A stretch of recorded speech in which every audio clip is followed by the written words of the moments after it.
கல்கி 2898 AD after the death of Christ அப்படிம்பாங்க. அதாவது 2898 கல்கியோட பிறப்பை பற்றி சொல்கிற மாதிரி இந்த கதை வந்து அமைச்சிருக்காங்க. ஸோ இந்த படத்தில் ஆரம்பத்தில் என்னென்னா குருஷேத்திர போர், மகாபாரதத்தில் சொல்லுவாங்க இல்லையா, குருஷேத்திர போர் அதை காமிப்பாங்க. அதில் எல்லாரும் இறந்து இருப்பாங்க.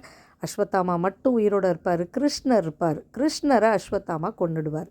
அப்போ கிருஷ்ணர் என்ன சொல்வார், நீ என்னை வந்து சாகடிச்சிட்டல்ல, நீ வந்து நான் சாகிறதுக்கு இப்போ நீ காரணமாக இருந்த மாதிரி நான் பிறப்பெடுக்க நீ காரணமாக இருப்ப. அது வரைக்கும் நான் கல்கி யுகத்தில் வருவேன், கல்கியாக அவதரிப்பேன். அப்போ வந்துட்டு கலியுகத்தில் வந்து எண்டில் வந்து நான் கல்கியாக அவதரிப்பேன். அப்போ நீ என்னை காப்பாற்றி நான் புது உலகம் படைக்கிறதுக்கு நீ தான் எனக்கு உதவ போகிற. அது வரைக்கும் நீ உயிரோடு இருப்ப அப்படின்னு சொல்லி அஸ்வத்தாமாவை சபிச்சிருவார். ஸோ அஸ்வத்தாமா அதிலிருந்து இந்த பூலோகத்தில் இப்போவும் இருந்துக்கிட்டு இருக்காரு அப்படிங்கிறது ஒரு நம்பிக்கை. மித்துன்னு சொல்லலாம், நம்பிக்கைன்னு சொல்லலாம், என்ன வேணால் சொல்லலாம். ஸோ இந்த மாதிரி இருக்கிற ஒரு கதைக்களத்தை எடுத்திருக்காங்க. இப்போ ஃபஸ்ட்டு குருஷேத்திரம் சினாரியோவை காமிச்சாங்க. இப்போ அடுத்து எதை காமிப்பாங்கன்னா 2898 பூமி மொத்த வறட்சியில் இருக்கும். அப்போ வந்து காசிங்கிற ஊர் மட்டும்தான் இருக்கும் அப்படின்னு சொல்கிறாங்க. காசி தான் வந்து உலகம் படைக்கும் போதும் காசி தான் ஃபஸ்ட்டு வந்ததுன்னுவாங்க. அதே மாதிரி இப்போ முடியும் போதும் காசி தான் இருக்குன்னுவாங்க. அந்த காசியில் கொஞ்சம் மக்கள் இருந்துகிட்ருப்பாங்க, ரொம்ப கஷ்டப்பட்டுட்ருப்பாங்க.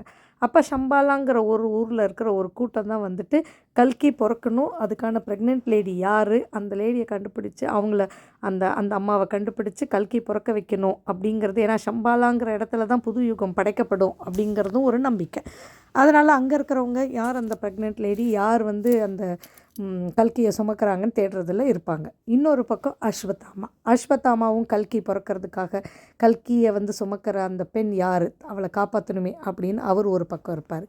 பிரபாஸ் இந்த கேரக்டர் யாருன்னு கேட்டிங்கன்னா அவங்க வந்து அதே காசியில் இருக்கிற ஒருத்தன் தான்.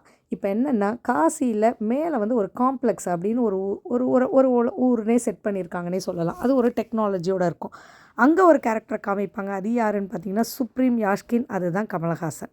ஒரு வில்லத்தனமான ரோலில் காமிப்பாங்க. அங்கே வந்து பச்சை பசுமையில்னு எல்லாமே இருக்கும். அதாவது பூமியிலேருந்து எல்லாத்தையும் உறிஞ்சிட்டு அந்த காம்ப்ளெக்ஸில் இருக்கும். அவர் வந்து ஒரு தனி உலகத்தையே படைச்சி வச்ச மாதிரி வச்சுக்கிட்டு இருப்பார்.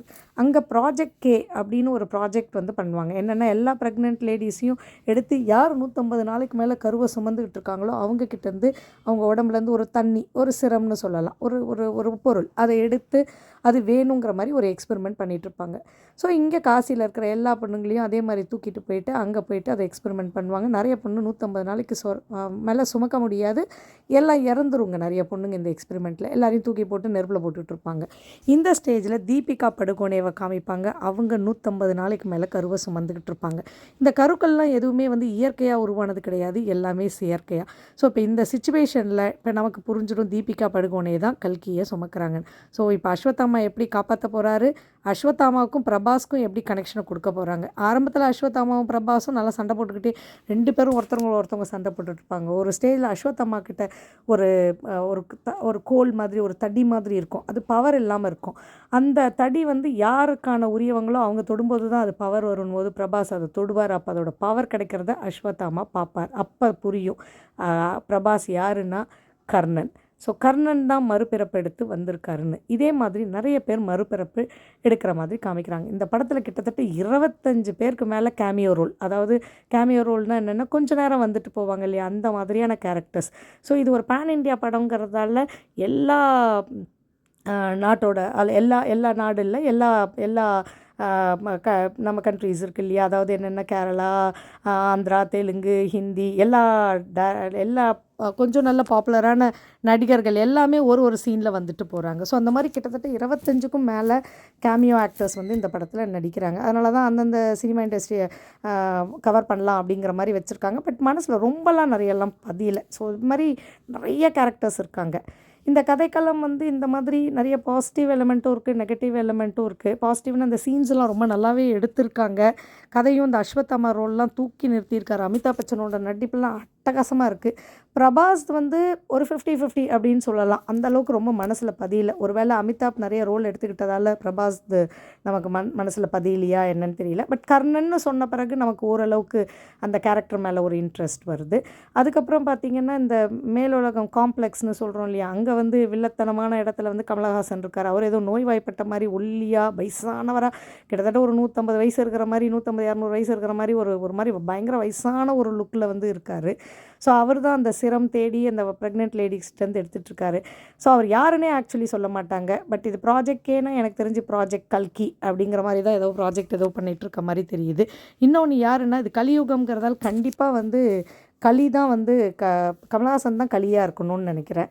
ஸோ களி யாருன்னு பார்த்தீங்கன்னா துரியோதனனோட மறுபிறப்பு தான், அதாவது துரியோதனோட ரீஇன்கார்னேஷன். ஸோ ஆப்வியஸ்லி இந்த படத்தோட கதை பார்த்திங்கன்னா எல்லாருமே மறுபிறப்பெடுத்து வராங்க. ஸோ கண்டிப்பாக வந்து இதில் பார்த்தோன்னா அந்த அப்போ முக்கியமான கேரக்டர்ஸ் மகாபாரதத்தில் இருக்கிறவங்க எல்லாருமே மறுபிறப்புகளாக தான் இதில் இருக்கிற மாதிரி தெரியுது.